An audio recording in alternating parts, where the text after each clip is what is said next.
I am presenting the interview with Fox Plays. They have just come up with a new play called Marjorie PRIME. This is about an 86-year-old lady who has memory loss, and she's been given an AI, artificial intelligence, who is a splitting image of her husband, her deceased husband. The idea is to feed her stories about her life. Now, the first scene is the introduction of all the different characters, and the second scene is a quick skit of giving you an idea of what the play is all about. And the third scene is booking information. Happy watching.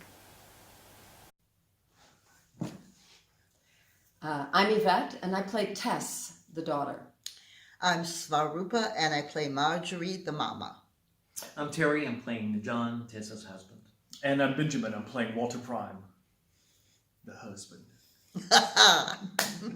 My young husband. And can you tell us a bit about the play? Yes, the play itself was a finalist for the Pulitzer Prize in 2015. And it was actually inspired by a book. It's called The Most Human Human by Brian Christian. And it's a really fascinating book. It's about the Turing competition, which was developed by Alan Turing. And Alan Turing wanted to develop a computer that was so intelligent that it could fool somebody into believing that it was human. That was his sort of experiment to see if that was possible. And since then, every year they have a competition. And so they invite humans to the competition and also computer developers to develop programs and a panel of judges. And the judges have to decide if they're interacting with a human or a computer. And sometimes they're fools, sometimes they're not. But Brian Christensen he's one of the people, one of the humans in the competition.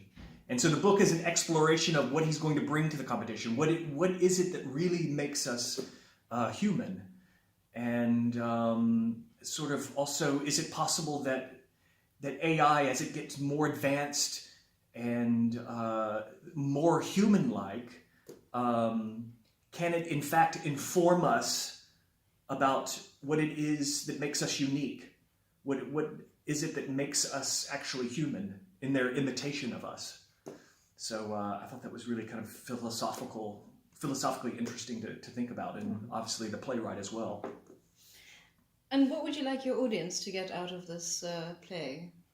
The mystery. There's no conclusion. It's an open-ended discussion. It's an open-ended question. The two stories, there's a story of the family, and then there's this question of artificial intelligence. It's interesting because when we were rehearsing, we were a little bit in already when I discovered that the character of Marjorie does sort of advance in the prime. Which I thought, well, what is he saying? I hope the audience thinks the same thing. What is the author saying? Leva? I've really enjoyed this process of exploring this family drama against the backdrop of artificial intelligence, and also the fact that not everyone is so accepting of it, even though it becomes part of how families live, how people live, having these primes in their lives. The fact that some people actually question, where is the line? What makes us different from these primes? Because we're starting to see them as almost human.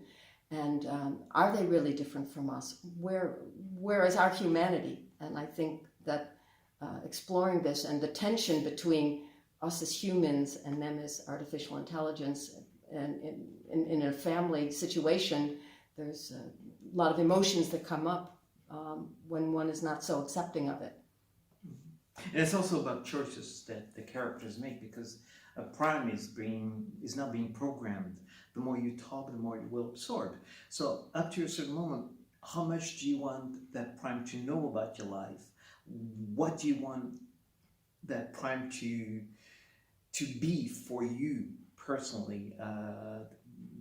What is it? What secrets you want it to know, and what is it that you don't want it to know? Because it will not discover; it will just absorb absorb things and just work with it and repeat. And that's it. And what is a prime for each of our characters here present, except Benjamin, of course, but what is it? What does it mean to us?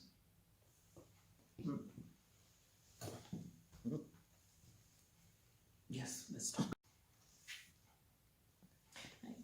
Does it bother you that she's talking to a computer, or that a computer is pretending to be your father? Bothers me that you're helping it pretend to be my dad, or some weird Fountain of Youth version of him.